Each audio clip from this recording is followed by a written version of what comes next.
ikhwan rahimahullah, juga anak-anak yang kami cintai. Alhamdulillah di malam hari ini kita berada di malam 25. Dan kalau kita lihat malam 25 ini, kalau kita melihat hadis Nabi SAW ketika beliau bersabda, taharrau, carilah oleh kalian Lailatul Qadri, malam Al-Qadar tersebut, minal witri, di malam-malam ganjil, minal ashril awakhir min Ramadan, di 10 hari terakhir di bulan Ramadan. Sekarang kalau kita lihat malam 25 ganjil atau genap? Ganjil.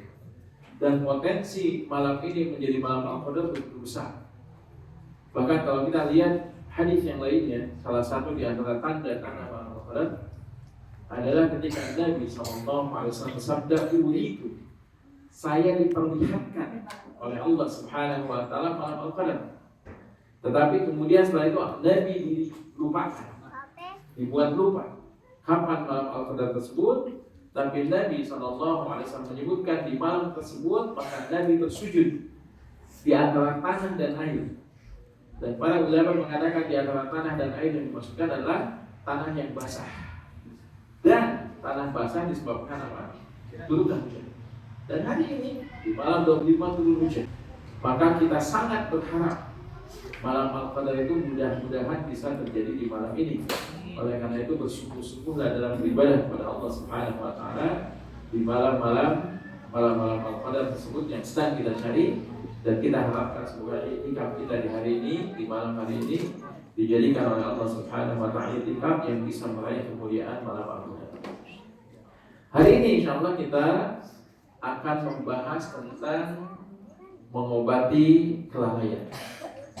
Sebelum kita masuk ke dalam obatnya, tentu kita harus mengenal terlebih dahulu apa sebab-sebab atau kenapa seseorang itu bisa lalai. Yang menyebabkan seseorang lalai itu disebabkan karena hati. Hati seseorang tersebut itu berada dalam kondisi apa? Kondisi yang sakit. Sebagaimana disebutkan oleh para ulama, disebutkan oleh Dr. Ahmad Farid. Dia menukil salah satu di antara tulisannya Al-Imam Ibnu Qayyim Al-Jauziyah berkaitan dengan aqsamul qulub, berkaitan dengan pembagian hati. Hati itu dibagi menjadi berapa bagian? 3 bagian. Kondisi hati itu terbagi 3 bagian. Yang pertama adalah qalbun salim, atau hati yang selamat. Dalam hadis disebutkan dengan apa? Hati yang sehat. Disebutkan dalam hadis Ibnu Mas'ud radhiyallahu anhu, hadis sahih riwayat Imam Muslim. Ketika Nabi SAW bersabda, "Ala inna fil jasadi mudghah." Ketahuilah bahwasanya di dalam tubuh seseorang itu ada mudghah. Ada benda yang seperti sekerat daging. Mudghah itu kan sesuatu yang menggumpal tapi tidak terlalu besar, hanya 1 genggam saja. Fa idza saluhat saluhal jasadu kullu. Jika sekerat daging ini baik, maka baiklah seluruh tubuhnya. Maka di sini disebutkan apa? Hati yang saluhat, hati yang sehat. Wa idza fasada fasadal jasadu kullu. Jika sekerat daging ini rusak, maka rusaklah seluruh tubuhnya. Ala wahyal qalbu, ketahuilah sekerat daging ini apa? Hati. Maka di sini disebutkan dalam hadis ini ada hati yang sehat, kemudian ada hati yang rusak. Nah, kemudian di dalam ayat Al-Quran disebutkan oleh para ulama tentang pembagian hati ini. Ada hati yang sehat, hati yang selamat. Hati yang selamat disebutkan oleh Allah Subhanahu wa Ta'ala Al-Quran adalah yauma la yanfa'u malun wala banun. Pada hari ketika harta dan juga keturunan tidak lagi bermanfaat. Kenapa tidak bermanfaat? Karena ketika di dunia ini banyak manusia memanfaatkan hartanya dan juga keturunannya untuk menyelamatkan dia dan memberikan manfaat kepadanya. Seperti contohnya misalkan, terkadang di dunia ini ada kondisi ketika seseorang bisa terhindar dari keburukan, terhindar dari kesulitan disebabkan dia punya banyak harta. Semuanya dimudahkan gara-gara punya harta. Yang susah menjadi mudah disebabkan harta. Tetapi di akhirat nanti la yanfa'u mal, harta tidak lagi bermanfaat. Wala banun, bahkan keturunan tidak lagi bermanfaat. Ketika di dunia seseorang mendapatkan kesulitan, maka anak-anaknya orang yang pertama akan membantu. Anak-anaknya akan mensupport kondisi seseorang ketika dia dalam keadaan kesulitan, dibantu oleh anak-anak dan juga keluarganya. Tapi di akhirat nanti anak-anak dan keluarga tidak bisa saling bantu. Bahkan Allah Subhanahu wa ta'ala berfirman di dalam Al-Quran dalam surah Al-Baqarah apa? Yauma yafirul mar'u min akhi. Pada hari ketika terjadi hari kiamat, maka yauma yafirul mar'u min akhi, seseorang akan menjauh dari saudaranya. Kemudian wa ummihi wa bani, seorang anak menjauh dari ibunya, dari orang tuanya, dan orang tua akan menjauh dari anaknya. Bahkan wa sahibatihi wa bani, sampai seorang suami dia menjauh dari istrinya dan istri menjauh dari suaminya. Pertanyaannya, kenapa saling menjauh? Karena pada saat itu tidak bisa saling menolong satu dengan yang lain. Yang kedua adalah bisa jadi malah jadi saling menuntut satu dengan yang lain. Suami menuntut kepada istrinya ketika ada kewajiban-kewajiban yang tidak ditunaikan. Istri menuntut kepada suaminya. Seorang anak menuntut kepada orang tuanya. Orang tua akan menuntut kepada anaknya. Maka ini kondisi ketika seseorang berada di akhirat. Maka pada saat itu tidak lagi bermanfaat man wala banun. Anak dan juga harta tidak bermanfaat. Dan apa yang dikatakan oleh Allah Subhanahu wa ta'ala? Illa man atallaha biqalbin salim. Kecuali seseorang yang datang menghadap Allah Subhanahu wa ta'ala dalam kondisi hati yang selamat. Hati yang selamat yang dimaksudkan apa? Hati yang bersih. Bersih dari yang pertama apa? Bersih daripada syahwat. Bersih dari syahwat dunia. Karena hati seseorang terkadang terkotori dengan syahwat. Seperti laki-laki itu fitrahnya dia menyukai wanita. Tetapi terkadang ketika laki-laki menyukai wanita, tapi wanita itu wanita yang tidak halal baginya, sampai kemudian dia melihat sesuatu yang tidak boleh dilihat, melihat aurat wanita. Maka ini apa? Syahwat. Munculnya syahwat menyebabkan kebersihan hati itu berpaling. Maka seseorang ketika dia keimanannya lemah, maka dia akan condong dari jalan yang lurus kepada kebengkokan. Sebagaimana yang Allah Subhanahu wa ta'ala kisahkan terkait dengan kisah siapa? Nabi Yusuf alaihissalam. Nabi Yusuf alaihissalam orang yang dijaga oleh Allah Subhanahu wa ta'ala, yang pada saat itu ada seorang wanita yang menggodanya. Wanita yang cantik di dalam rumah sudah dikunci, tidak ada orang di tempat tersebut. Kemudian kecondongan hati, laki-laki suka dengan perempuan, perempuan suka dengan laki-laki. Tapi dia terjaga hatinya lurus, hatinya tidak terkena syahwat. Makanya banyak orang yang hancur disebabkan syahwat. Bahkan sebagian orang mengatakan apa?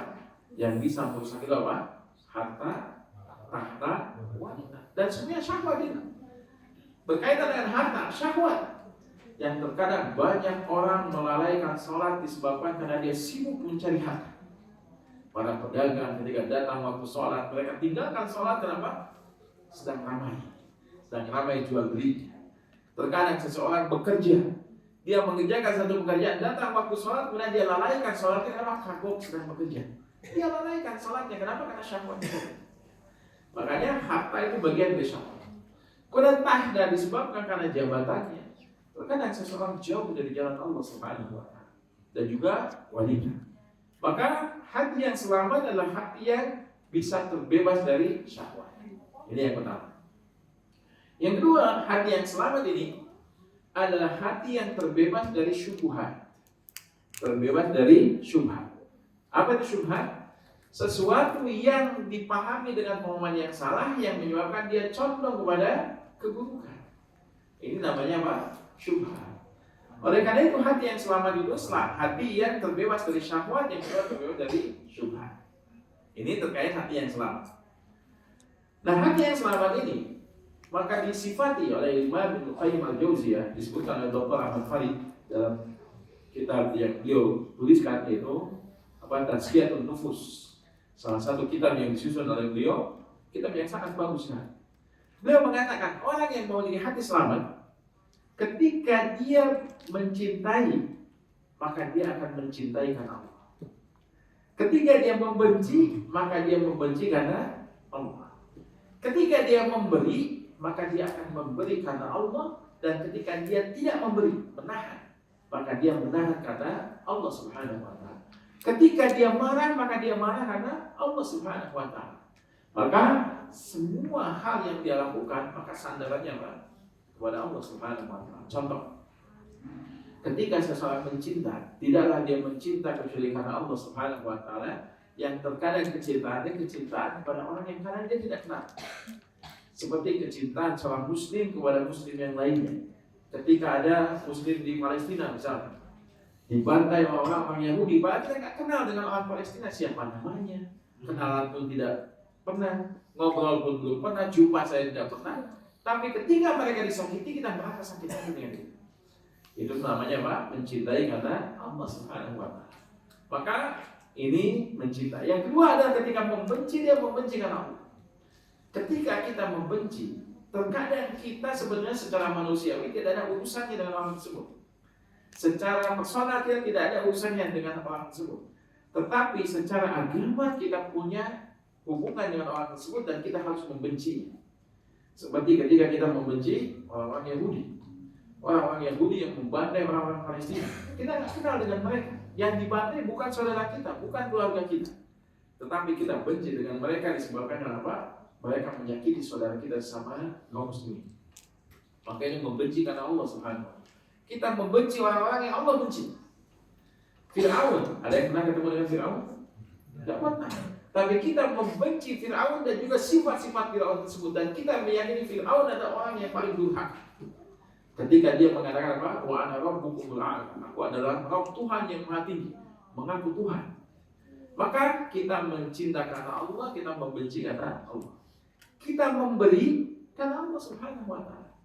Ketika kita ingin bersedekah, maka kita beri kepada orang lain. Dan kita tahu dengan sebuah kebaikan, termasuk sedekah yang paling utama di bulan Ramadan ini. Sedekah apa? Sedekah dengan memberikan makanan berbuka dan makanan sahur bagi orang-orang yang sahur. Ketika dia berbuka, diberikan makanan berbuka. Ketika sahur, dia siapkan makanan sahur. Maka Nabi SAW bersabda, Man fattara shaiman, barang siapa yang memberikan makanan berbuka. Dan para ulama mengatakan bukan cuma buka, termasuk di dalamnya apa? Sahur. Sebagian orang terkadang semangat memberikan makan berbuka, tapi dia tidak semangat memberikan makan sahur. Kenapa? Karena dalam hadisnya berbuka. Dan para ulama mengatakan tidak hanya berbuka. Jika berbuka itu berpahala disebabkan orang yang saum, kemudian waktu berbukanya dia bisa makan, maka pahala orang yang memberikan sahur itu lebih besar dibandingkan pahala yang memberikan makanan berbuka. Kenapa? Karena ketika seseorang memberikan makanan sahur, maka orang yang akan sahur itu, yang akan puasa, dia akan bisa menjaga dirinya, fisiknya lebih kuat, dan dia lebih siap melaksanakan sahur disebabkan apa? Makanan sahurnya.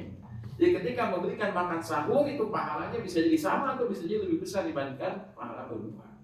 Oleh karena itu ketika i'tikaf, kadang ada sebagian orang yang membatasi, ini saya infak untuk buka saja.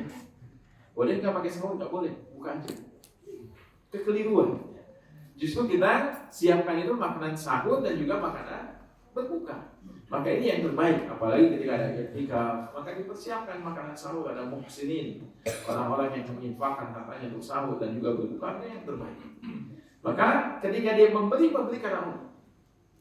Ketika dia menahan tidak memberi, maka dia juga tidak memberi karena Allah Subhanahu wa Ta'ala. Apa contoh?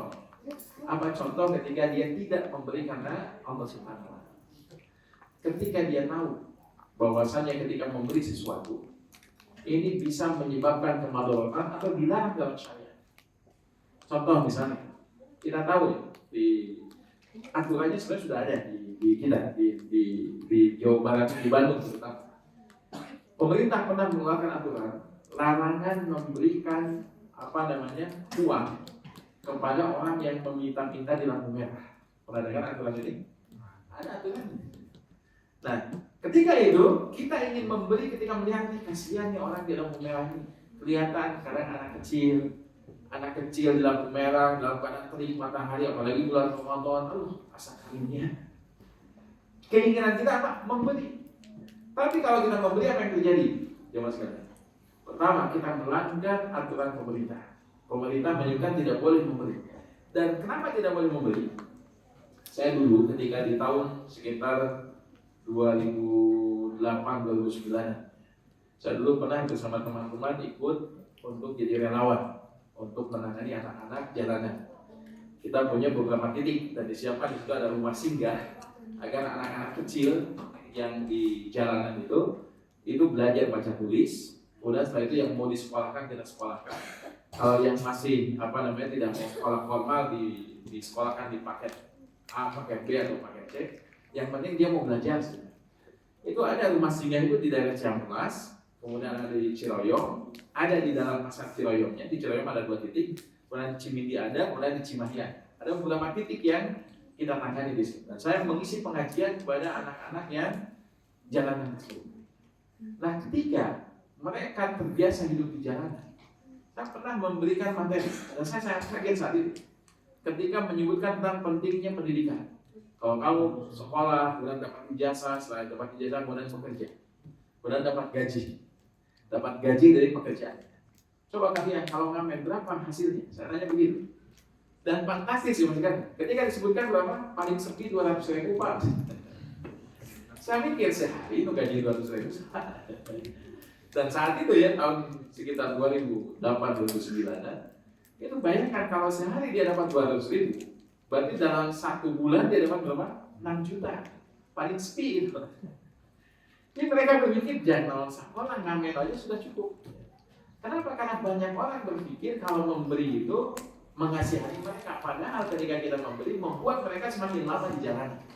Bahkan ketika kita buatkan rumah singgah, dia nggak mau tinggal di situ, tidak mau sekolah, tidak mau pakai seragam, bahkan anak-anak tersebut tidak tahu bagaimana caranya mandi.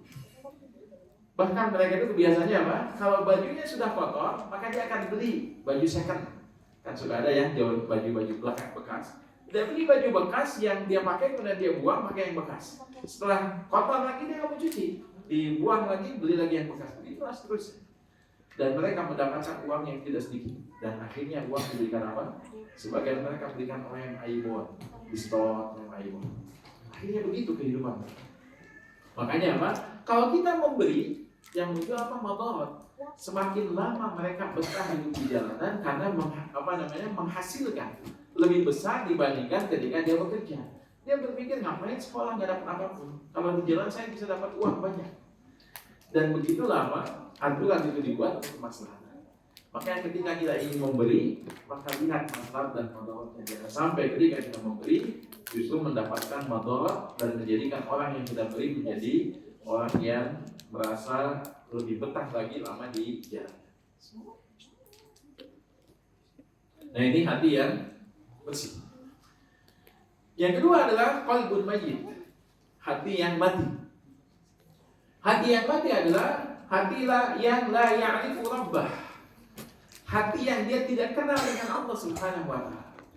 Dia tidak menyembah Allah, dia tidak beribadah kepada Allah, dan dia tidak kenal tentang siapakah penciptanya. Bahkan dia tidak tahu kenapa dia diciptakan di muka bumi ini dan apa tujuan diciptakan ini. Dia tidak tahu. Ketika dia mencinta, maka dia mencintai dengan hawa nafsunya. Semuanya itu hawa nafsu yang mengendalikan. Dia mencintai karena nafsunya. Ketika dia membenci karena nafsunya. Ketika dia memberi karena nafsunya. Ketika dia menahan juga karena nafsunya. Memberi ataupun tidak memberi disebabkan karena hawa nafsunya. Makanya yang disebutkan dengan apa? Qalbun mayyit, hati yang mati. Disebutkan dalam Al-Quran dengan banyak ayat yang menunjukkan qulubuhum qaswah. Hati mereka adalah hati yang keras, hati yang membatu. Ini disebutkan apa? Qalbun mayyit. Dan kita tidak berpanjang-panjang dalam qalbun salim dan qalbun mayyit. Karena pembahasan kita adalah lalai. Nah, lalai itu berada di mana? Di posisi yang ketiga ini. Di antara ada hati yang selamat, hati yang sehat, dengan ada hati yang mati, maka di tengah-tengahnya itu ada qalbun mayyit, yaitu hati yang sakit. Apa itu hati yang sakit? Hati yang sakit sebagaimana jasad yang sakit. Ketika seseorang sakit, ada dua kemungkinan. Bisa jadi sakitnya itu menyebabkan dirinya kemudian jadi sehat, alhamdulillah. Karena orang yang sakit, ketika dia sakit dalam waktu tertentu, setelah itu apa? Sehat, alhamdulillah. Tetapi terkadang ada juga sakit itu menyebabkan apa? Menghantarkan pada kematian. Maka ada dua kemungkinan seseorang yang memiliki hati yang sakit, sebagaimana jasad yang sakit. Orang yang sakit jasadnya bisa sehat, bisa juga meninggal. Hati juga demikian. Hati yang sakit itu bisa ketika diobati dia bisa sembuh menjadi hati yang sehat. Ketika dia tidak obati, kemudian hatinya akan semakin berat penyakitnya dan kemudian semakin menjadi mati hatinya. Apa ciri hati-hati yang sakit ini? Hati yang sakit adalah terkadang dia mengingat Allah, tapi terkadang dia lalai dari perintah Allah. Terkadang dia menjalankan perintah Allah, tapi terkadang dia menjalankan larangan Allah Subhanahu wa Ta'ala. Maka ini adalah hati yang sakit, ya. Dia berada di pertengahan, kadang ingat kepada Allah, kadang dia berpaling dari Allah Subhanahu wa Ta'ala. Ini adalah hati yang sakit. Jika tidak diobati, maka hati ini akan bisa menjadi hati yang mati. Inilah sebab-sebab kelalaian seseorang ketika dia memiliki hati yang sakit. Kalau orang Sunda bilang apa hati yang sakit? SPMJ. Apa SPMJ? Sholat terus, maksiat jangan. Oh, sholat tapi maksiat. Nah ini sholatnya itu dia sedang dalam keadaan mengingat Allah Subhanahu wa Ta'ala, tapi ketika dia bermaksiat, dia berpaling dari jalan Allah Subhanahu wa Ta'ala. Ada nggak seorang muslim yang dia sholat tapi mencuri? Ada atau tidak? Ada. Koruptor. Koruptor itu kan namanya nama Islam, KTP-nya KTP Islam. Ketika dia kampanyenya pakai kopea, ada gelar hajinya dan lain sebagainya. Tapi pas jadi menjabat korupsi, bisa jadi. Mencuri, seorang muslim mencuri bisa jadi. Bahkan di zaman Nabi SAW ada seseorang mencuri dan dia muslim. Dan bukan cuma mencuri, berzina. Mungkin nggak seorang muslim berzina? Mungkin. Dan itu yang disebutkan dengan orang yang sakit. Hatinya itu hati yang sakit. Yang terkadang dia mengingat Allah, tapi terkadang dia berpaling dari Allah Subhanahu wa Ta'ala. Dan sakit ini bertingkat-tingkat ya mas kalian. Sakitnya hati seseorang bertingkat-tingkat sebagaimana jasad seseorang ketika sakit bertingkat-tingkat. Ada yang sakitnya sakit ringan, yang hanya dia beberapa hari saja sakit, dan setelah itu dia kemudian sembuh kembali menjadi sehat lagi. Hati juga begitu. Ada terkadang seseorang yang hatinya itu condong kepada kemaksiatan beberapa hari, setelah itu dia baru kembali ke jalan Allah Subhanahu wa Ta'ala. Dia bertobat kepada Allah Subhanahu wa Ta'ala. Maka ada yang demikian. Ada juga sakitnya sakit yang parah. Sampai ada orang yang mengatakan begini, saya tahu perbuatan ini perbuatan yang haram. Seperti seseorang yang terjerumus dalam transaksi ribawi. Dan saya tahu riba itu haram. Tapi kalau saya tinggalkan, gimana saya menafkahi anak dan istri saya? Nah, dia tahu itu sebuah kesalahan, tapi dia tidak berani untuk meninggalkannya.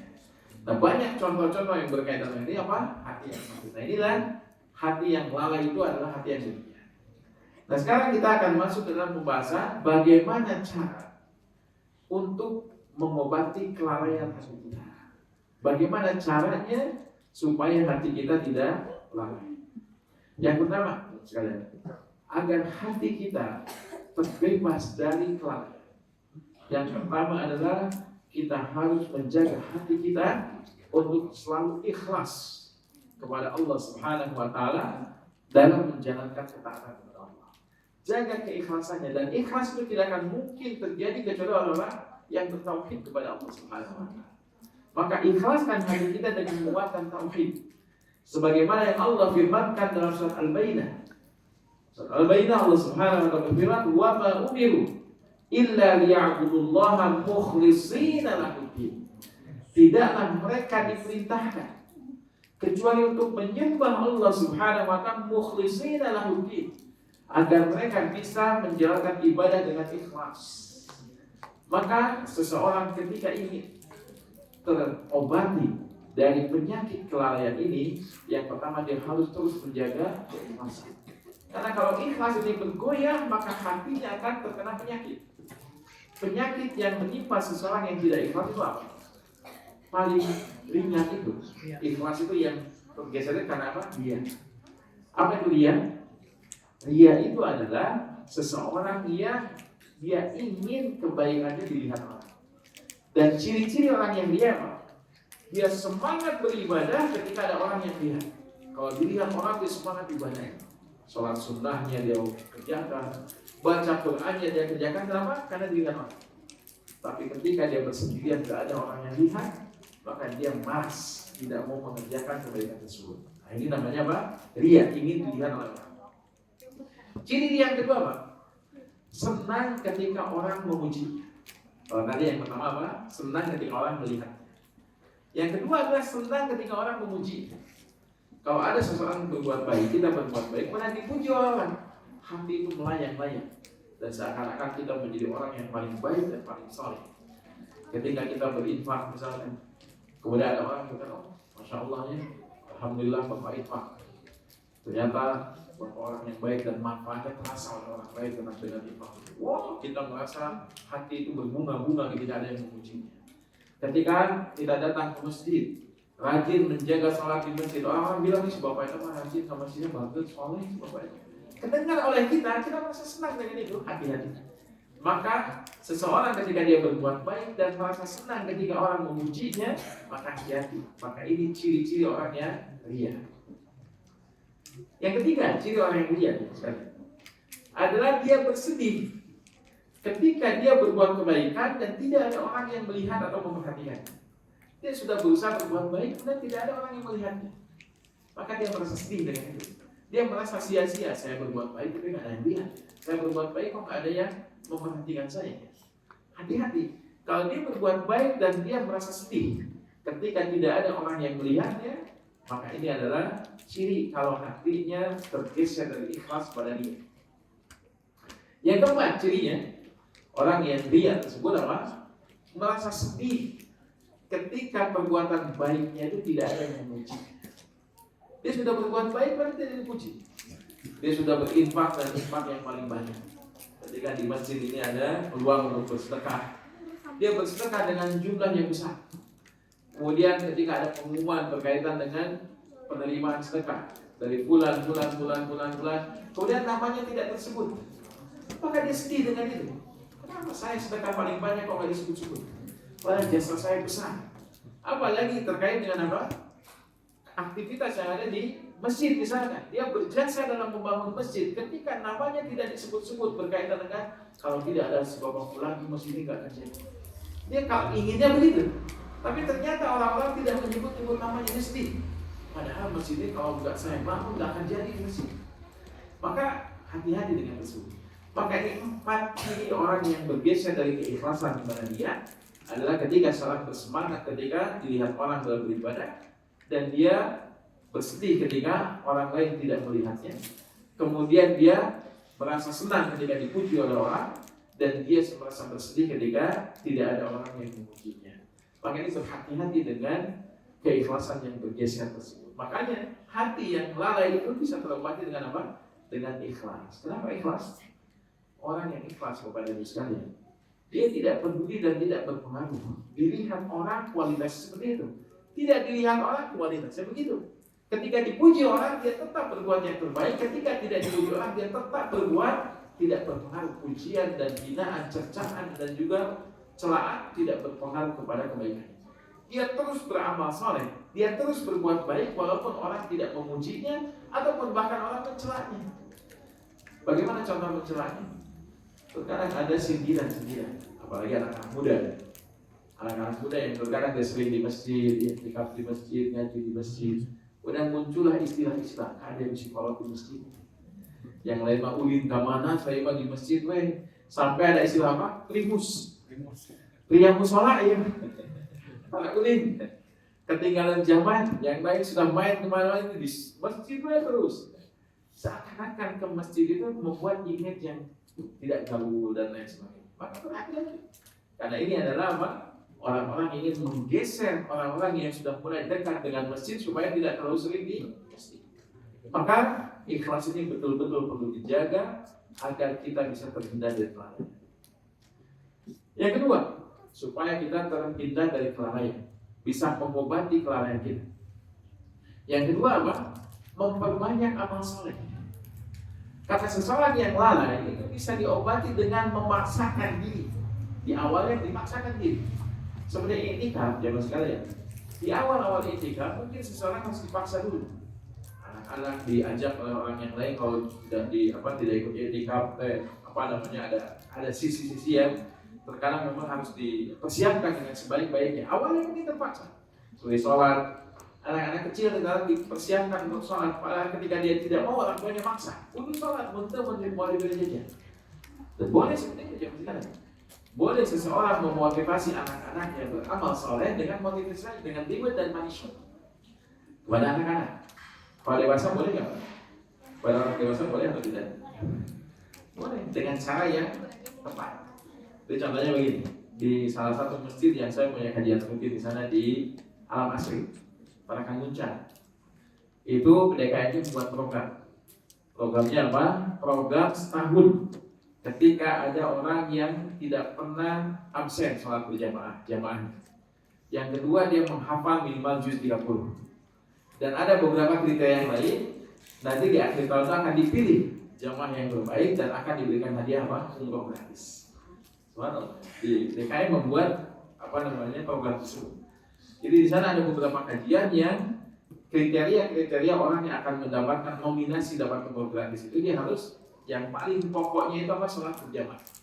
Tidak boleh tertinggal sholat berjamaah. Kemudian ikut program tahsin, kemudian menyetorkan minimal juz 30. Lebih banyak lebih bagus, tapi minimal juz 30. Kalau dia menyetorkan juz 29, juz 28 dan seterusnya itu kriterianya lebih kenal lagi. Kemudian ada kriteria yang lainnya, kemudian direkap. Nanti di akhir tahun itu, nanti si nominasi yang ada itu kemudian dikumpulkan, kemudian dimusyawarahkan siapa yang akan mendapatkan hadiah umroh. Sebenarnya program yang berlaku bukan hanya untuk orang kecil, anak kecil, tapi orang dewasa. Ya memang masyarakat di sekitar situ, ya sama sebenarnya seperti di masjid-masjid keumuman ya. Masyarakatnya banyak, tapi tidak semua masyarakat datang ke masjid. Maka dia membuat program ini untuk menarik jamaah yang lainnya supaya betah di masjid. Termasuk setiap kajian, di situ ada makan-makannya dan lain sebagainya. Itu menarik orang-orang awam itu berkumpul di situ dan ikut pengajian. Makanya program-program yang dibuat demikian maka dibolehkan reward dan punishment ini, maka dibolehkan reward terutama ya kalau di masjid umum.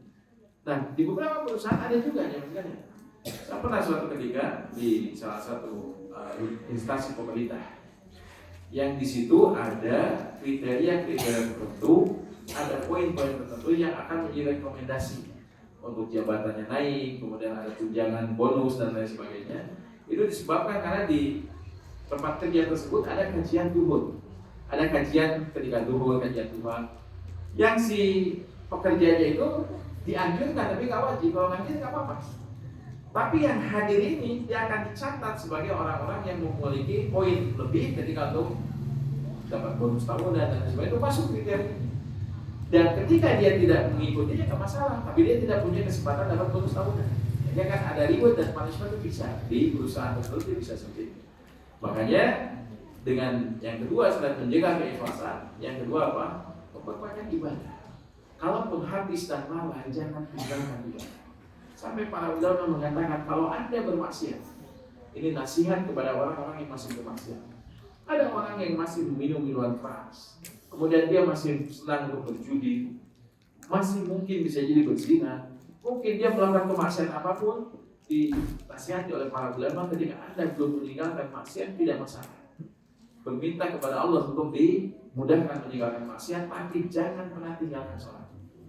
Ketika Anda sholat, mudah-mudahan sholat ini menyebabkan kemaksiatan Anda semakin berkurang dengan pertolongan Allah Subhanahu wa Ta'ala. Makanya kalau maksiat belum bisa ditinggalkan, maka ibadah jangan pernah ditinggalkan. Makanya tidak semua negatif ketika tadi sholat terus maksiat jangan. Itu tidak semuanya makna negatif.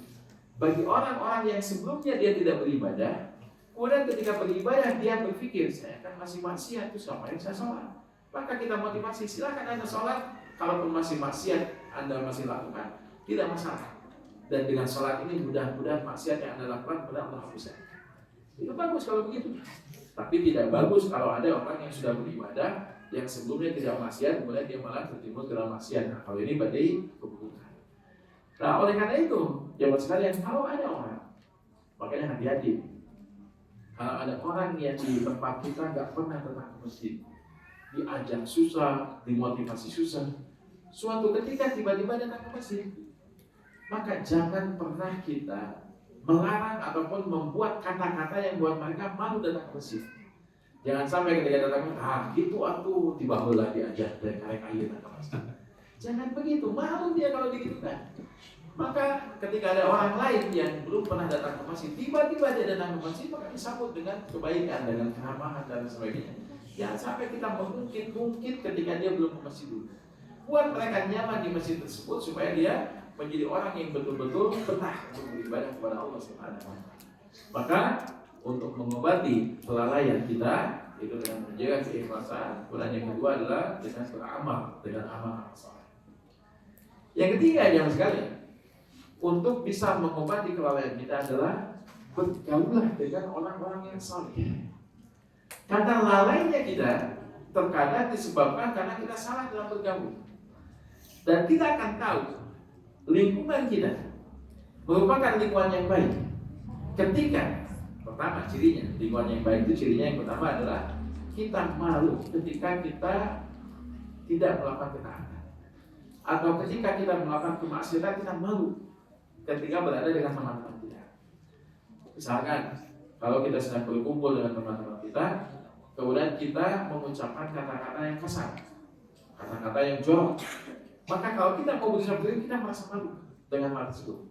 Maka ini menunjukkan lingkungan yang baik. Kita malu bermaksiat di hadapan orang-orang tersebut, ini menunjukkan bahwasanya lingkungannya yang baik. Dan kebalikannya lingkungan yang jelek itu adalah ketika seseorang malu ketika akan melaksanakan ketaatan.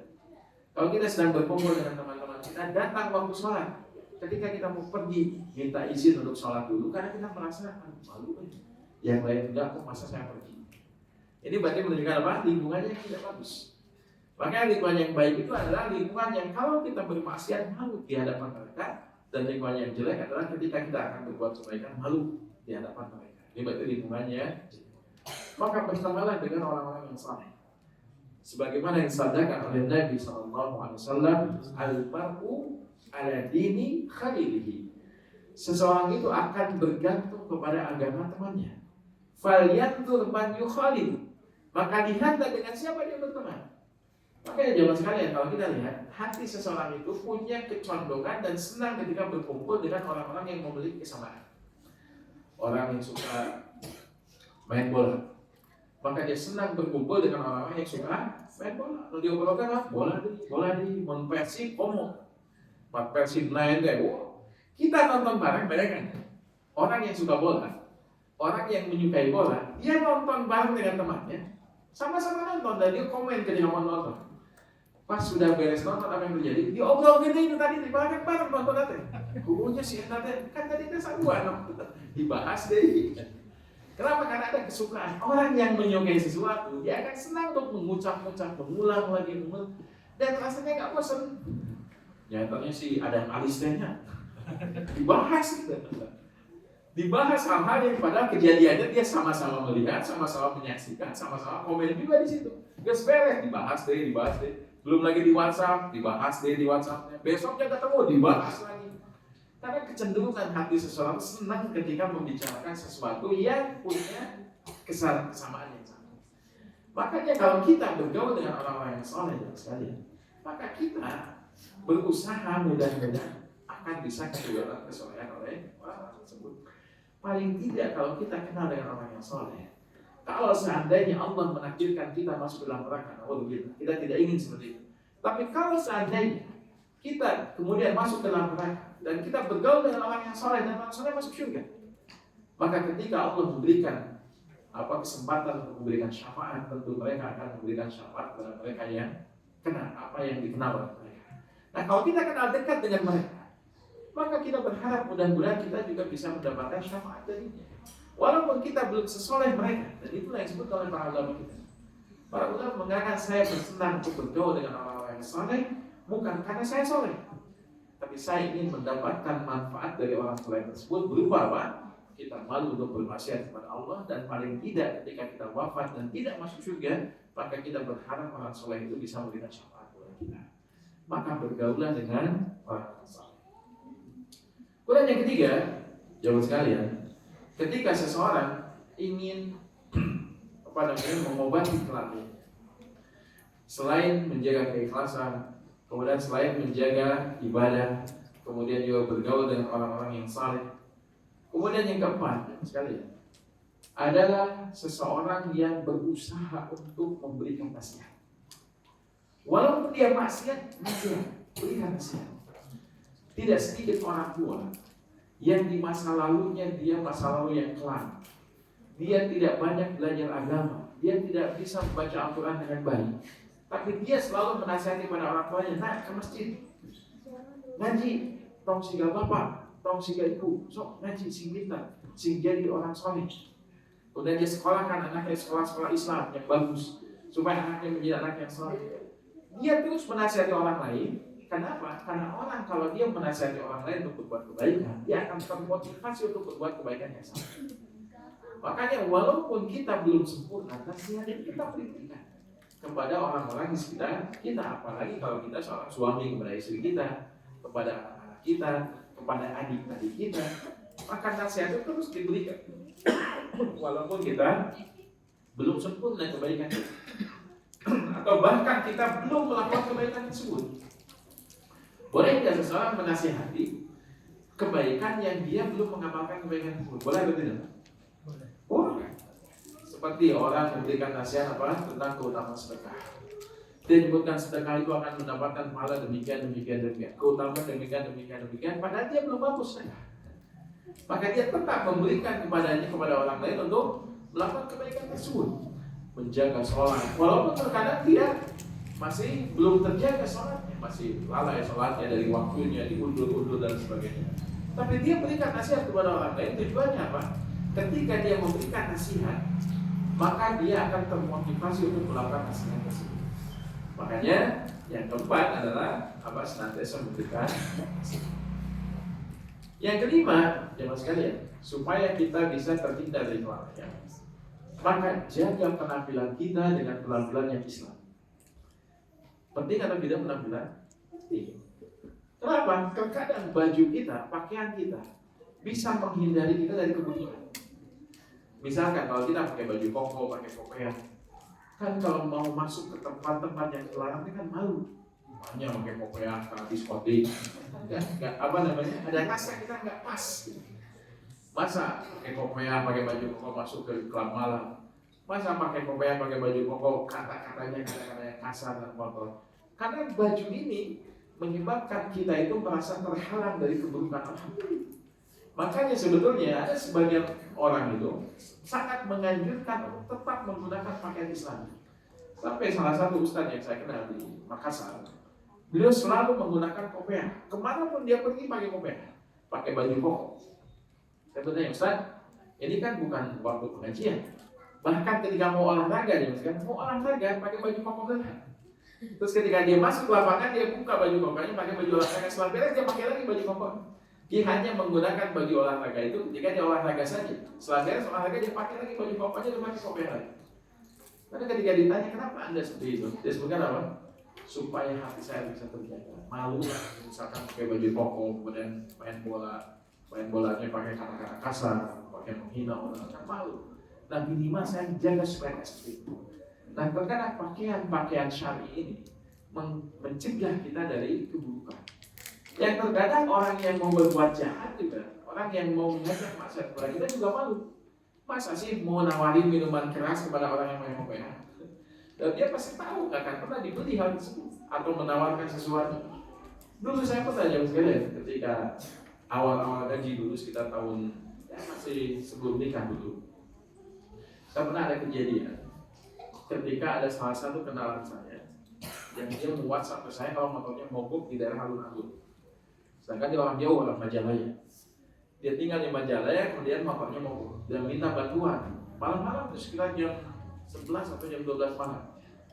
Dia ingin pulang ke Majalaya, tapi motornya mogok. Dia WhatsApp, dulu waktu itu belum WhatsApp, masih SMS. Dia SMS ke saya kalau motornya mogok. Dan saya datang ke sana, ke daerah sana, kemudian dicari-cari di sebelah mana. Karena waktu itu belum ada Google Map. Handphonenya masih handphone SMS-an. SMS-an masih 250 rupiah itu. Dan itu rasanya mahal di sana. Nah kemudian datang ke sana, kemudian dicari-cari. Ketika sedang mencari-cari, kemudian agak sedikit lelah. Saya duduk. Waktu itu masih ada tempat duduk di samping masjid, Masjid Agung ya.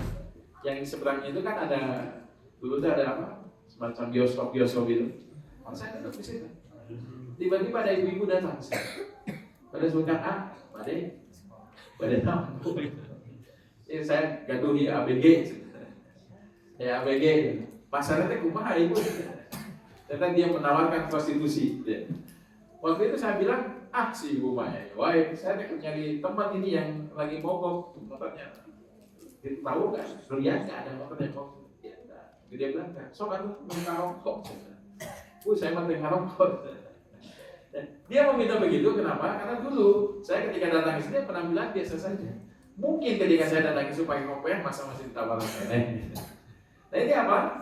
Ini yang salah satu di antara poin untuk bisa menjaga kita dari kelalaian apa? Jaga pakaian kita sebelum tetap menggunakan pakaian syar'i. Karena ini bisa mencegah kita dari hal-hal yang menyebabkan kita marah.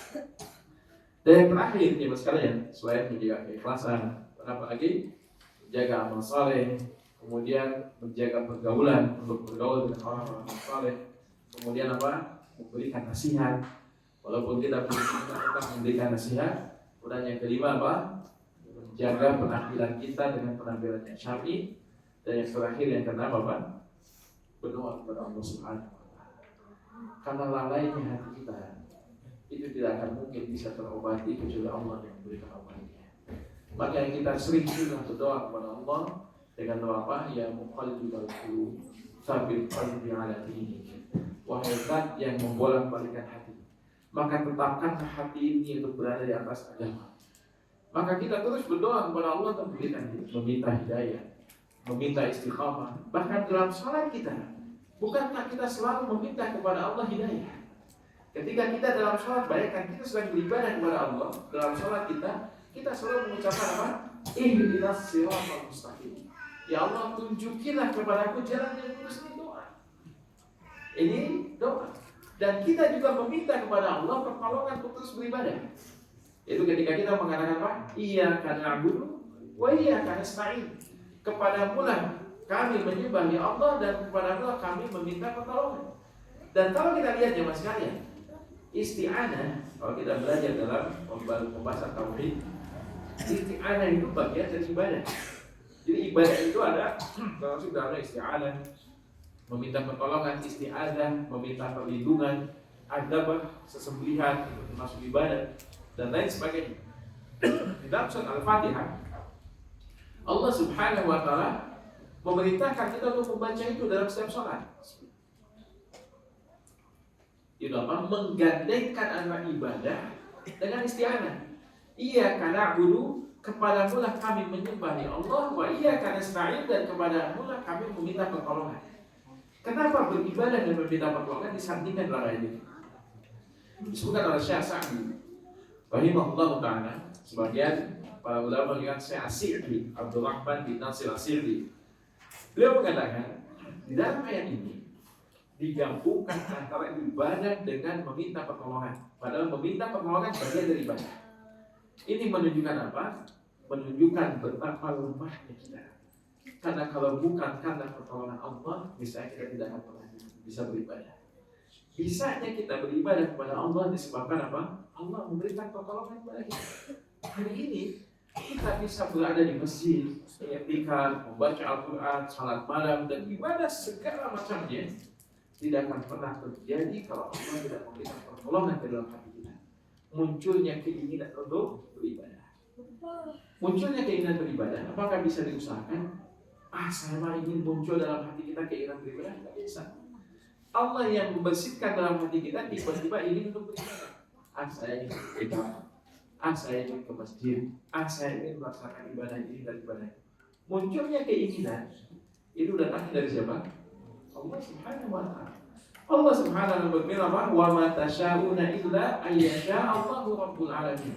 Tidaklah mereka muncul keinginan untuk beribadah kepada Allah Subhanahu wa Ta'ala kecuali Allah yang berkehendak memunculkan keinginan tersebut dalam hati orang-orang yang beribadah.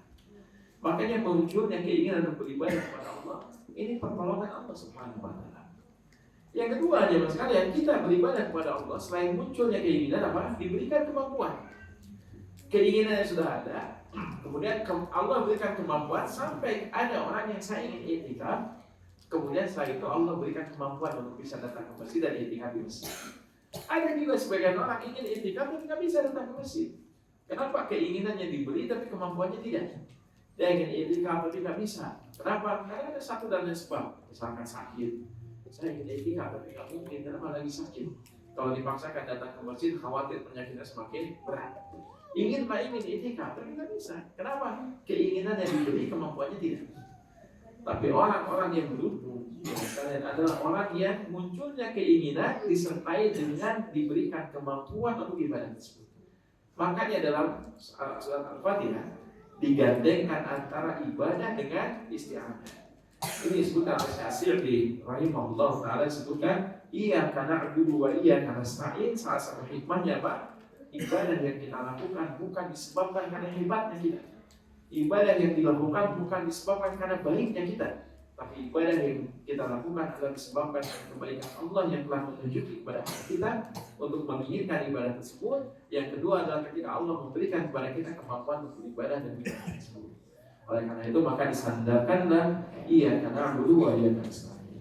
Maka itu 6 kunci agar kita bisa mengobati kelalaian kita. Yaitu apa saja? Yang pertama tadi menjaga kita. Yang kedua apa? Memperbanyak amal saleh. Kemudian yang ketiga, bergaulah dengan orang-orang yang saleh agar kita terbawa nuansa untuk selalu menjaga syariat Allah Subhanahu wa taala. Yang keempat, selalu memberikan nasihat. Walaupun kita belum sempurna, berikan nasihat kepada orang sekitar kita, anak kita, istri kita, dan seterusnya. Kemudian yang kelima, penampilan yang sesuai dengan syariat. Karena terkadang pakaian kita, penampilan kita menolong kita untuk bisa lebih taat kepada Allah Subhanahu wa taala. Dan yang terakhir, memperbanyak berdoa kepada Allah Subhanahu wa taala, karena tidak mungkin kita bisa berada dalam kebaikan kecuali Allah yang telah memberikan kebaikan. Baik, alhamdulillah sudah jam 10:30, materi dicukupkan sampai di sini. Wassalamualaikum warahmatullahi wabarakatuh. Beberapa menit ke depan ada waktu yang cukup. Kalau ada yang ingin bertanya dipersilahkan. Nanti di akhir mungkin ditutup dengan kuis ya, insyaallah. Dan bertanya?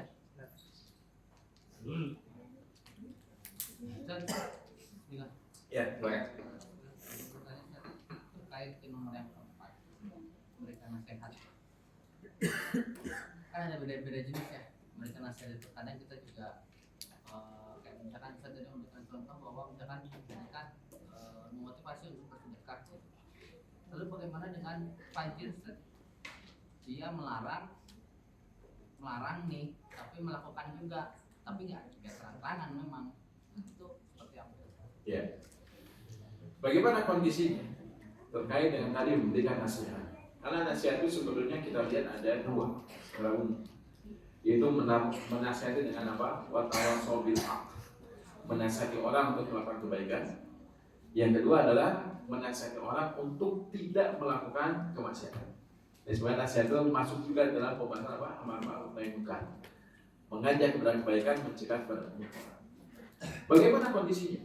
Ada seseorang yang dia melakukan keburukan tersebut, tapi dia berikan nasihat kepada orang lain untuk tidak melakukan keburukan. Kamu jangan melakukan ini, karena ini adalah keburukan. Tapi dia melakukannya juga. Bagaimana dengan kondisi demikian? Maka ini masuk dalam kondisi yang ketika dia mungkin ada sisi ketika dia belum bisa meninggalkan keburukan tersebut, tapi dia menginginkan orang lain yang belum masuk ke dalam keburukan ini untuk tidak masuk ke dalam lingkaran keburukan tersebut. Kalau niatnya seperti itu, maka ini sebuah kebaikan. Misal ada seseorang yang terjerat dengan apa? Dengan pinjaman ribawi. Dia meminjam dengan pinjaman ribawi dan dia tidak bisa lepas dengan itu. Karena kan tahu ya, pinjaman ribawi itu mengikat. Kalau dia ingin selesaikan lebih cepat, bukan berarti lebih ringan. Berapa? Kalau ada orang yang punya pinjaman ribawi, misalkan jangka waktu 10 tahun, Di waktu 3 tahun atau 5 tahun dia sudah punya uang untuk bayarnya. Saya ingin selesaikan ini, tahu riba ini adalah terlarang. Saya ingin selesaikan, saya ingin bayar. Datang ke tempat riba tersebut, misalkan ke bank. Ketika kita ingin bayar cash yang harusnya nyicil sampai 10 tahun, baru 5 tahun kita ingin selesaikan. Pertanyaannya, apakah sama hutangnya yang harus dibayarkan atau lebih mahal? Lebih mahal, ada penalti.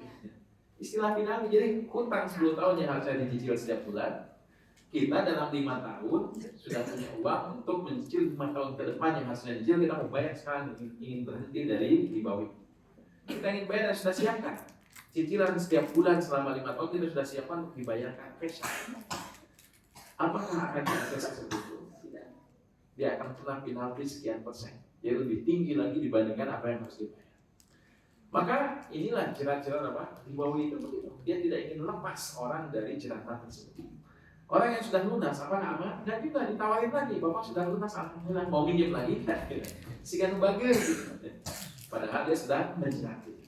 Nah, orang yang demikian kan menasihati orang lain, jangan masuk ke dalam hal yang demikian. Kenapa? Karena ini keburukan kemaluan orang. Ketika dihitungkan berapa harganya dan berapa yang harus dibayar, berarti berapa kerugian kita dalam membayar lebih mahal dibandingkan harga yang seharusnya. Apalagi setiap bulan kita repot begini dia nasihati kepada anaknya, jangan. Kalau beli apapun lebih baik dengan cara yang lain, bukan dengan cara ini. Tapi dia masih tidak bisa melepaskan keburukan tersebut. Maka ini dibolehkan kalau tujuannya tadi apa? Tujuannya agar orang lain tidak mendapatkan kemaslahatan yang serupa. Nah, ini masuk ke dalam poin yang tadi, memberikan nasihat supaya orang lain tidak terjerumus ke dalam keburukan tersebut. Maka ini dibolehkan kondisi demikian. Nah, sekarang masalahnya gini, bagaimana dengan firman Allah Subhanahu wa Ta'ala? Ketika Allah Subhanahu wa Ta'ala menyebutkan dalam surat As-Saff, ya ayyuhalladzina amanu lima taquluna ma la taf'alun. Kabura maqtan 'inda Allah an taqulu ma la taf'alun. Wahai orang-orang yang beriman, kenapa engkau mengucapkan sesuatu yang engkau tidak amalkan? Begitu besar untuk Allah Subhanahu wa Ta'ala kepada orang yang berbicara tapi dia tidak mengamalkan. Bagaimana kaitan ayat ini dengan kondisi orang yang memberikan nasihat kepada orang lain untuk melakukan suatu kebaikan tapi dia tidak melakukannya? Apakah masuk dalam ancaman ini? Maka jawabannya tidak. Kenapa? Karena orang-orang yang dimaksudkan dalam ayat ini, murkanya Allah kepada orang yang dia mengucapkan sesuatu tapi dia tidak mengamalkan, adalah orang-orang yang memang dia tidak mengamalkan. Karena apa? Karena dia adalah orang yang enggan dalam mengamalkan. Dia mampu tapi dia nggak mau. Dia cuma ngomong saja. Dia melakukan, hai, Anda melakukan kebaikan ini, lakukan ini dan ini. Dia tahu ilmunya, tapi ilmunya dia tidak amalkan. Hanya untuk menasihati orang lain, tapi dia tidak mengamalkan ilmu. Padahal dia bisa dan mampu untuk mengamalkan, tapi dia nggak mampu. Dia bukan karena tidak mampu. Beda dengan kondisi tadi, menasihati walaupun kita belum sempurna. Kita ingin berbuat kebaikan itu, tapi kita nggak mampu. Seperti tadi, menasihati orang untuk sedekah. Kita ingin sebenarnya sedekah, tapi kita belum punya kemampuan. Bukan berarti kemudian kita berhenti dalam memberikan nasihat atau memotivasi orang lain. Sambil kita berusaha, mudah-mudahan suatu saat kita juga bisa melakukan kebaikan tersebut. Ini boleh yang demikian. Tapi yang disebutkan dalam surat As-Saff tadi adalah orang yang dia tahu ilmunya, dia bisa dan mampu mengamalkan, tapi dia nggak mau mengamalkan. Dia berpaling dari Allah Subhanahu wa Ta'ala dalam pengamalan, padahal ilmunya dia tahu kalau ini harus dilakukan, tapi dia tidak melakukannya. Dia tahu ini dilarang, tapi malah dia melakukan larangan tersebut. Nah, ini yang dimaksudkan dalam makanya tadi kondisi ketika seseorang melakukan keburukan dan belum bisa meninggalkan keburukan, kemudian dia nasihati orang lain supaya tidak masuk ke dalam keburukan tersebut, maka ini juga salah satu di antara nasihat dan kebaikan yang boleh dilakukan oleh seseorang. Begitu, Allah. Ya, silakan. Tadi membahas salafiyah itu sepertinya kita mudah diucapkan. Ternyata memang dia itu hal yang susah dan berat, Ustaz. Jadi saya latihan 2 tahun, 3 rial gitu. Tapi kadang-kadang suka berkelebat gitu, Ustaz. Dia itu suka berkelebat datang di hati begitu. Gimana nasihat Ustaz? Baik. Itu masalah kita semuanya. Setiap kita itu susah untuk bisa terhindar darinya. Makanya para ulama menasihatkan kepada kita bagaimana caranya untuk tidak riya. Yang pertama yang disebutkan adalah kuatkan kita keimanan kita. Karena kita tahu bahwasanya kalau kita beramal dengan amal yang besar, kemudian kita lihat, maka sia-sia amal tersebut hilang, pahalanya dan bisa hangus. Pahala tersebut bisa hangus, sebagaimana yang Allah Subhanahu wa Ta'ala firmankan dalam surat Al-Ghasyiyah. Allah Subhanahu wa Ta'ala berfirman, hal ataka hadithul ghasyiyah, telah akan datang kepadamu kisah tentang hari kiamat. Wujuhu yawma idzin khasyiyah, wajah-wajah mereka tertutup dan terhina. Aminatun nasibah, dia beramal dengan amal yang banyak sampai dia lelah dalam beramal, tapi amal yang dia lakukan tidak memasukkan dia ke dalam surga, tapi apa?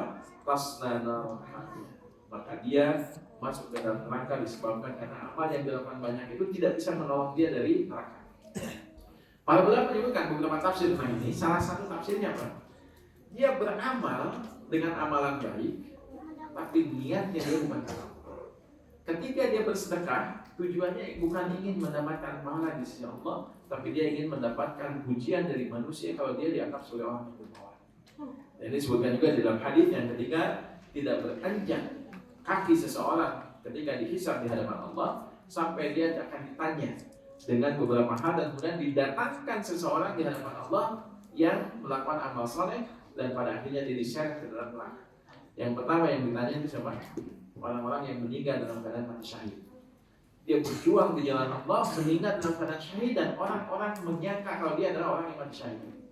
Kemudian dihadapkan di hadapan Allah, kemudian setelah itu ditanya oleh Allah Subhanahu wa Ta'ala, apa yang telah kau lakukan?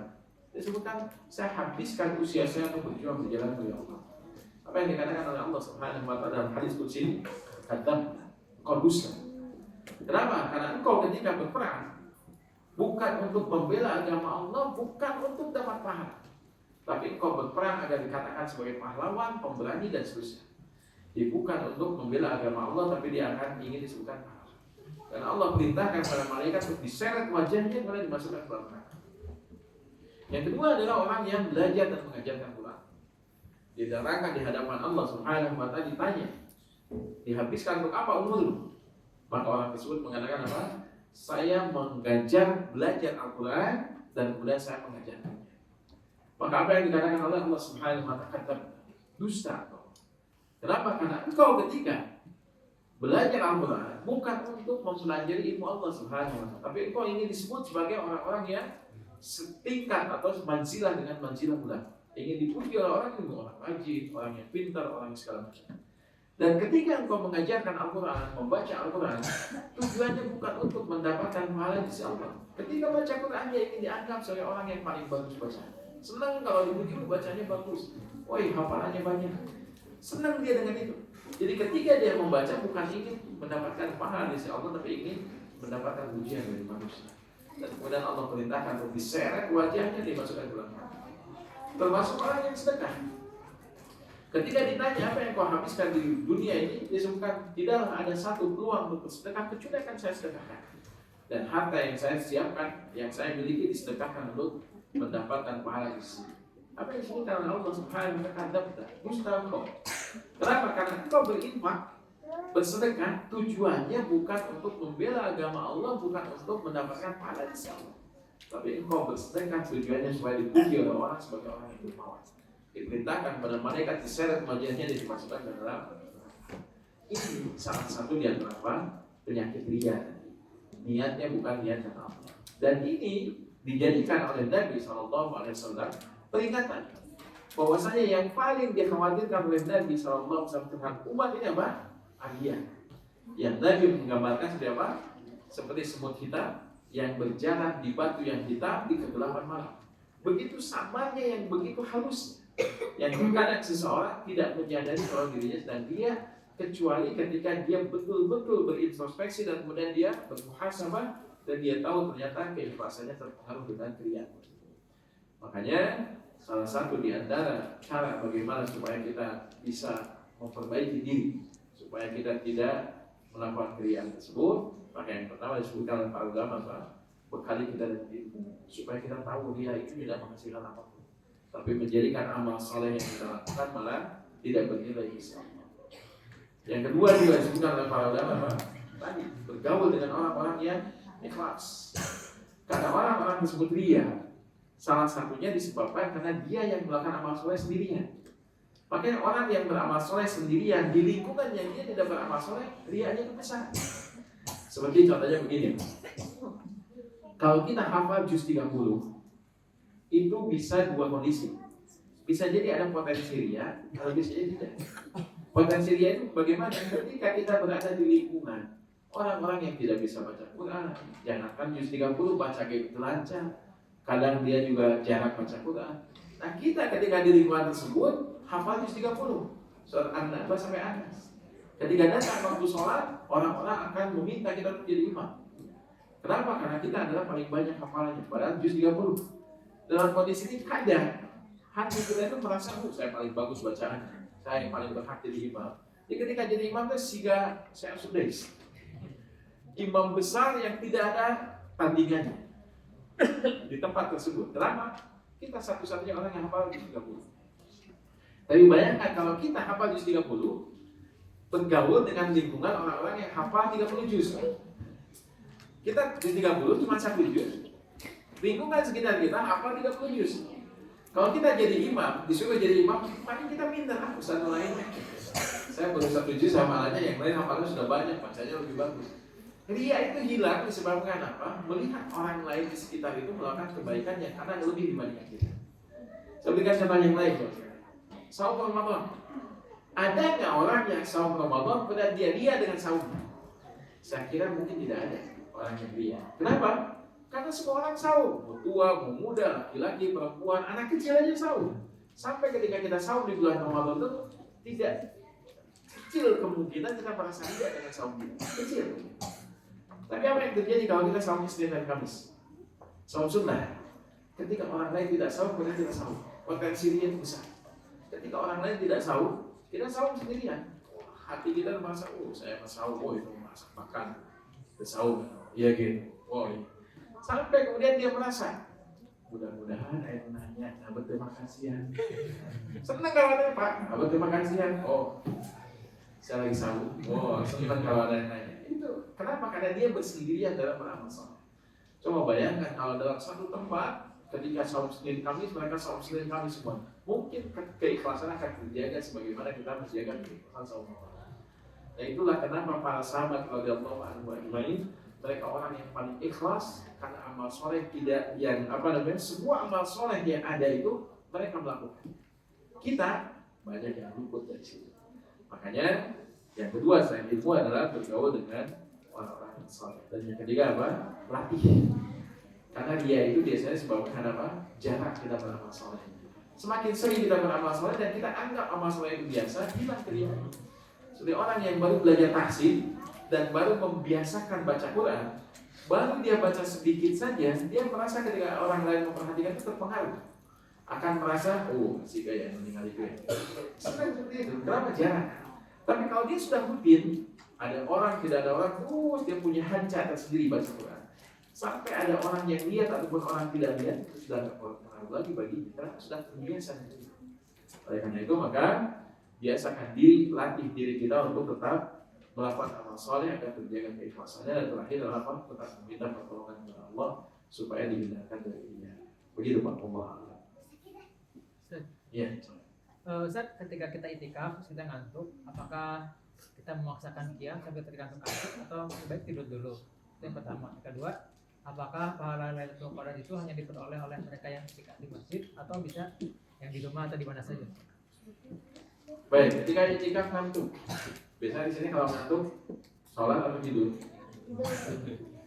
Ya. Ngantuk itu sifat manusiawi. Dan ini adalah sifat yang bagus. Bayangkan kalau ada orang yang tidak ngantuk, insomnia, itu berobat ke dokter dan dikasih obat tidur dan sekarang terapinya panjang dan mahal. Maka beruntung orang yang ngantuk itu. Ngantuk itu nikmat yang Allah berikan kepada seseorang. Ngantuk ini adalah sifat yang dinafikan oleh Allah Subhanahu wa Ta'ala. Allah itu tidak memiliki sifat ngantuk. Sebagaimana yang Allah firmankan dalam surat apa? Ayat Kursi. La ta'khudhuhu sinatun wa la nawm. Allah tidak memiliki sifat ngantuk, tidak memiliki sifat tidur. Tapi makhluk Allah berikan sifat tersebut. Makanya beruntung ketika ada orang yang memiliki sifat karunia dari Allah Subhanahu wa Ta'ala. Nah, ketika dia beribadah kepada Allah, sholat malam misalkan, kemudian ketika iktikaf dalam sholat malam ngantuk, apa yang harus dilakukan? Apakah dipaksakan dia sholat malam dalam keadaan ngantuk, ataukah dia istirahat?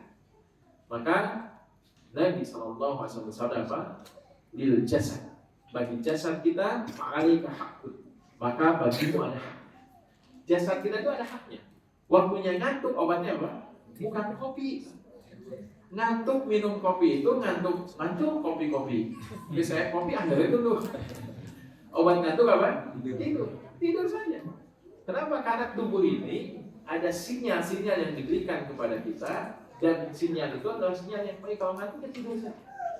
Nanti kalau sudah hilang ngantuknya, maka dia beribadah kepada Allah Subhanahu wa Ta'ala. Karena ibadah itu tidak boleh kita takalluf. Apa itu takalluf? Memberat-beratkan diri. Sudah ngantuk dipaksakan, pada akhirnya apa? Ketika sujud, orang lain bangun dari sujud itu kuda-kuda ketiduran. Sampai orang lain sudah setiu, ya mau bawa ke sujud. Tapi pas dibuka kita udah ketiduran. Jangan dipaksakan. Kalau ngantuk itu tidur saja.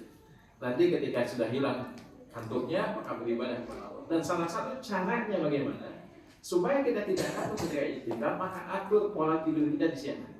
Ada waktu luang yang kita bisa istirahat supaya malam harinya kita bisa fit. Jangan sampai siangnya kita tidak tidur, main saja dan lain sebagainya, main game, apalagi handphone sekarang. Ngabuburit sambil main game, siang-siang dia main game, malamnya pada iktikaf. Iktikafnya begadang, pada akhirnya apa? Waktunya iktikaf hanya memindahkan tempat tidur ke masjid aja. Tidur saja, ibadahnya tidak ada. Nah, ini bahaya. Makanya harus atur pola tidurnya supaya di malam hari bisa maksimal iktikafnya. Tapi kalau sudah ngantuk, istirahat saja. Kemudian setelah dia dihilang ngantuknya, barulah dia beribadah kepada Allah Subhanahu wa Ta'ala, dan jangan paksakan diri. Kemudian yang kedua, keutamaan malam Al-Qadar apakah didapatkan oleh orang yang iktikaf saja, ataukah orang-orang yang tidak iktikaf bisa dapat keutamaannya? Maka malam Al-Qadar itu terkait dengan apa? Waktu. Lailatul Qadar itu apa? Terkait dengan waktu. Mulai dari kapan dan sampai kapan? Allah Subhanahu wa Ta'ala berfirman, "Salamun hiya hatta matla'il fajr." Maka keselamatanlah dia dari awalnya sampai terbitnya fajar. Awal malam sampai terbit fajar. Dan disebutkan salamun, maka di sini beberapa tafsir disebutkan oleh para ulama termasuk para sahabat. Salamun disebutkan salah satunya apa? Khairul kulluha. Seluruhnya itu mengandung kebaikan. Artinya dia beramal di awal malam, di tengah malam atau di akhir malam memiliki pahala yang sama. Maka keutamaan Al-Qadar bisa dia dapat. Oleh karena itu, mau di rumah ataupun di masjid, iktikaf ataupun tidak iktikaf, selama dia beramal soleh bisa mendapatkan keutamaan. Tetapi perlu kita catat bahwasanya iktikaf ini selain kita untuk mendapatkan malam Al-Qadar, juga untuk menjalankan sunnah. Kalaupun malam Al-Qadar sudah nampak dan sudah terlewat, tapi iktikaf tetap dilakukan, dan itu yang dilakukan oleh Nabi. Karena malam Al-Qadar itu kan di malam ganjil. Sekarang kalau kita lihat Nabi SAW ketika Ramadan 30 hari, di malam 30 masih iktikaf atau tidak? Masih, padahal kemungkinan Al-Qadar di malam 30 itu sudah tidak mungkin. Karena itu bukan ganjil, genap itu hari terakhir. Tapi Nabi tetap menyempurnakan iktikafnya sampai akhir. Bahkan Nabi SAW iktikaf di malam ganjil dan juga malam genap. Tidak dipilih ganjil hukum kemudian genap. 10 hari terakhir kemudian dulu iktikaf, dan ini adalah dalam rangka menjalankan apa? Sunnah. Jadi iktikaf itu selain kita mencari malam Al-Qadar, juga dalam menjalankan sunnah. Tapi keutamaan malam Al-Qadar bisa didapatkan oleh orang yang iktikaf, dan itu lebih besar peluang dibandingkan orang yang di rumah. Tapi orang yang di rumah juga berpeluang untuk mendapatkan malam Al-Qadar seperti orang-orang yang terhalang untuk iktikaf. Seperti siapa? Ibu-ibu. Ibu-ibu ketika iktikaf dia masih punya anak kecil. Ketika sahur masih harus disiapkan sahurnya, dibawa ke masjid tidak mungkin juga dibawa ke masjid. Maka dia di rumah ibadah, dan dia bisa mendapatkan malam Al-Qadar. Atau wanita yang sedang haid, apakah wanita haid bisa mendapatkan pahala Al-Qadar? Bisa. Dia lakukan ibadah-ibadah yang tidak mempersyaratkan kesucian, seperti berdoa kepada Allah, berzikir kepada Allah, kan tidak harus dalam keadaan suci. Dia bisa di malam hari beribadah kepada Allah dengan ibadah yang tidak mempersyaratkan kesucian, bisa. Oleh karena itu maka malam Al-Qadar bisa didapatkan oleh orang yang iktikaf, bisa juga didapatkan oleh orang yang tidak iktikaf. Tapi peluang untuk bisa mendapatkan pahala lebih besar adalah tentu orang yang begitu. Allah. Ada lagi yang lain atau kuis? Saya Izin bertanya, Ustaz. Melihat di realitas sekarang, yang saya temui itu rata-rata orang yang sudah memiliki sadar diri tapi tetap melakukan kelalaian. Berarti perlu ada faktor dari luar kan, seperti tadi lingkungan yang mendukung sama orang-orang yang saleh. Nah, pertanyaan saya Ustaz, ada nggak sih langkah-langkah nyata atau dimulai dari mana yang saya buat kepada teman-teman saya yang berada di lingkungan yang tidak mendukung, ya teman saya juga tidak mendukung juga gitu. Dan saya juga berada di lingkungan yang tidak mendukung juga, tapi memiliki sadar diri, tidak melakukan kelalaian. Nah, kondisi ini ada dua kondisi, dan saya pernah mengalami. Kondisi yang pertama, ketika kita berada di lingkungan yang tidak kondusif dan kita khawatir terwarnai. Kenapa? Saking kuatnya faktor-faktor dari luar tersebutnya, kita sudah mulai ingin melakukan ketaatan, bisa terpengaruh dengan lingkungan yang kurang kondusif. Maka dalam kondisi ini, kondisi seperti apa yang kita lakukan? Kita menghindar dari lingkungan tersebut, cari lingkungan yang lain yang berada dalam kondisi yang lebih ideal. Misalkan di masjid, lingkungan rumah kita belum terlalu kondusif dengan teman-temannya, gak masalah. Kita cari lingkungan yang lebih baik lagi di masjid, kemudian berkumpul dengan orang-orang yang sering ikut kajian dan lain sebagainya, supaya kita tidak terkontaminasi dengan teman-teman di sekitar kita. Ini kondisi pertama. Kondisi yang kedua, kalau kita sudah cukup ilmu, kemudian kita ketika bergaul dengan mereka malah kita yang bisa mewarnai mereka, maka sebaiknya kita bergaul dengan mereka.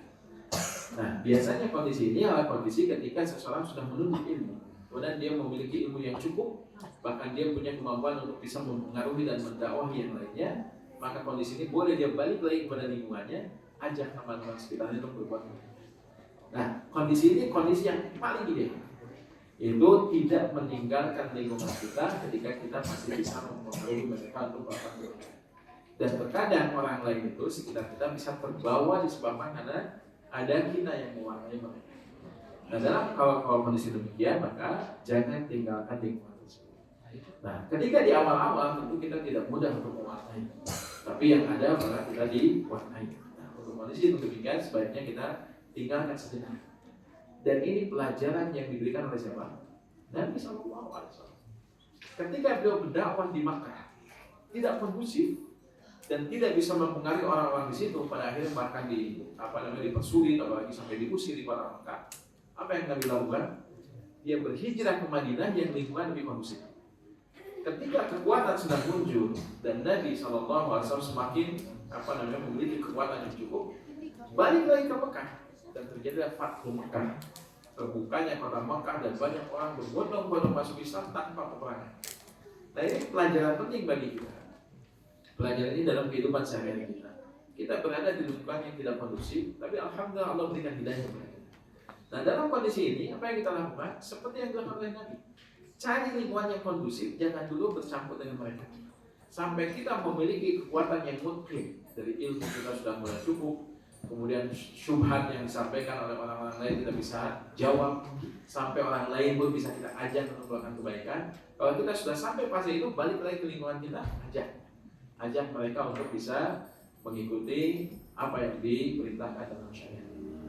Makanya dalam kondisi yang demikian kita harus lihat kondisi kita dan kondisi lingkungan.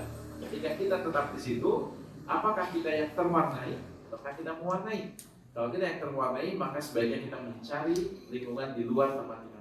Kita cukup untuk tinggal saja di situ, tidak terlalu banyak bergaul dengan teman-teman yang ada di situ.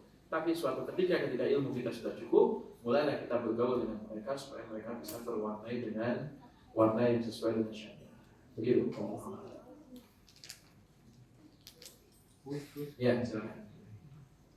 Saya bertanya Ustaz, sebelumnya maaf saya tadi bangun tidur gitu. Jadi Alhamdulillah masih bisa bangun ya. Tapi insya Allah dapat ilmu. Ustaz, izin bertanya soal kegiatan itikaf.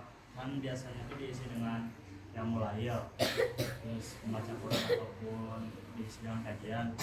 Tapi gimana jika posisinya saya misalnya nonton podcast nih, nonton podcast dalam tanda kutip bukan kajian resmi, cuma dalam podcast ini tuh membahas soal yang berkaitan dengan aturan-aturan Islam, misalnya kayak katakan Islam atau isu-isu konflik yang akhirnya dikaitkan nanti dengan Islam. Itu apakah bernilai kebaikan atau hanya sebatas perbuatan yang sia-sia gitu, malah menjadi jatuhnya malah lagi gitu. Itu aja, Ustaz. Ketika itikaf, banyak amal soleh yang kita lakukan. Kemudian bolehkah ketika itikaf kita melihat kajian di YouTube misalkan atau podcast atau pembahasan tentang keislaman di handphone kita? Maka apakah itu kebaikan? Maka jawabnya bisa jadi kebaikan. Bisa jadi kebaikan. Jadi ketika kita nonton podcast dan lain sebagainya, kajian Islam dengan handphone kita bisa jadi kebaikan. Tapi kebaikan ini, kebaikan yang godaannya besar. Karena yang namanya nonton itu beda pahalanya dengan baca Quran. Coba kalau kita bandingkan orang yang baca Quran sejam dengan orang yang nonton podcast sejam, kira-kira pahalanya besar baca Quran atau nonton podcast? Tentu baca Quran. Yang kadang podcast itu ketika kita nonton ada WhatsApp masuk, cek lah. Ternyata ada shot ada iklannya muncul, lagi iklannya wanita yang terbuka auratnya, wah bahaya. Makanya justru para ulama kita memberikan nasihat kepada kita ketika itikaf sebaiknya handphone itu dibatasi. Kalau tidak perlu banget simpan aja. Fokus untuk beribadah kepada Allah Subhanahu wa taala dengan sholat malamnya, kemudian dengan apa? Dengan baca Qur'annya, berzikir, dengan berdoa dan sebagainya. Maka fokuskan itu. Karena handphone ini kebaikannya ada, tapi terkadang keburukannya juga ada juga. Terkadang handphone seseorang itu kadang lebih kotor dibandingkan tong sampah. Kenapa? Karena di dalamnya ada hal-hal yang jelek sekali. Ada gambar-gambar, ada musik-musik yang segala macam yang kemaksiatan ada di sini. Iklan ini, iklan itu dan lain sebagainya. Oleh karena itu maka ketika itikaf maka sebaiknya kita berfokus kepada ibadah kepada Allah Subhanahu wa taala, tidak menggunakan handphone kecuali hanya dalam keadaan wujud. Ya, begitu Allah. Walaupun mungkin bisa jadi kebaikan, cuman godaannya berat. Handphone itu adalah godaan di zaman sekarang yang bisa menyebabkan seseorang lalai dari banyak hal. Niatnya sakit, cuman ngecek doang kayak bisa yang WhatsApp penting nih, lihat. Setelah lihat itu penasaran, lihat WhatsApp yang lain.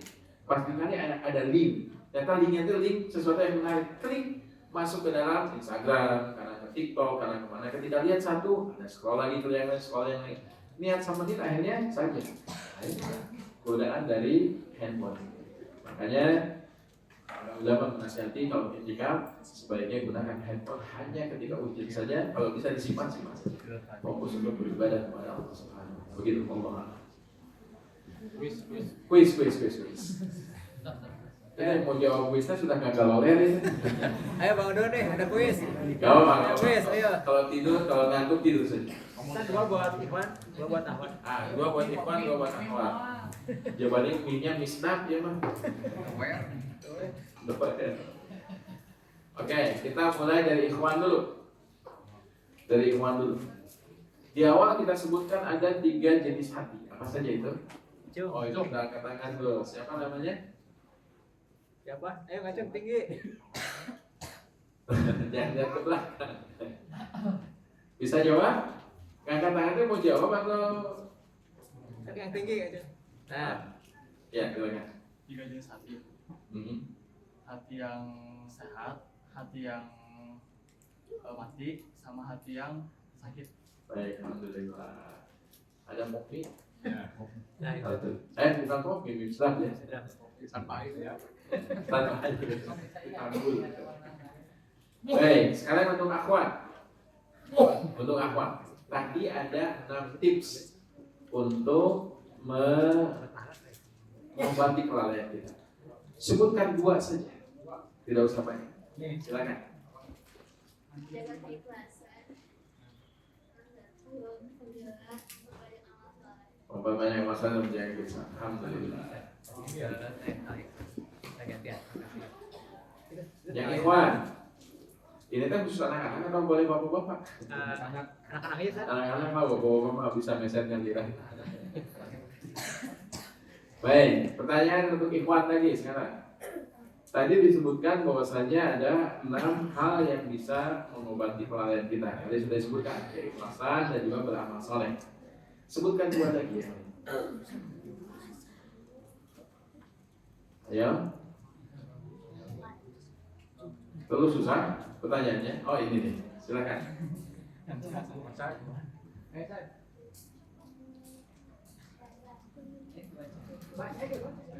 Boleh baca. Ya, berdoa, menjaga ibadah. Boleh. Ibadah masalah tadi sudah nggak apa-apa. Lumayan. Baca bagi nulis, tapi tulisan bagus.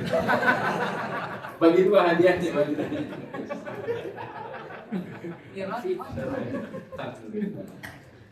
Baik, untuk akhwat.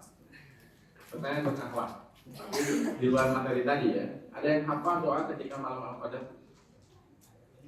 Diajarkan oleh Nabi pada Aisyah radhiyallahu anha. Ayo. Silakan.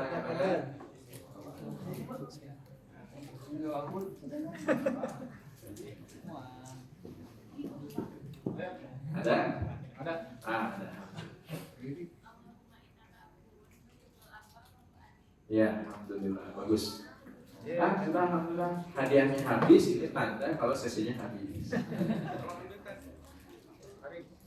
Silakan hadiah.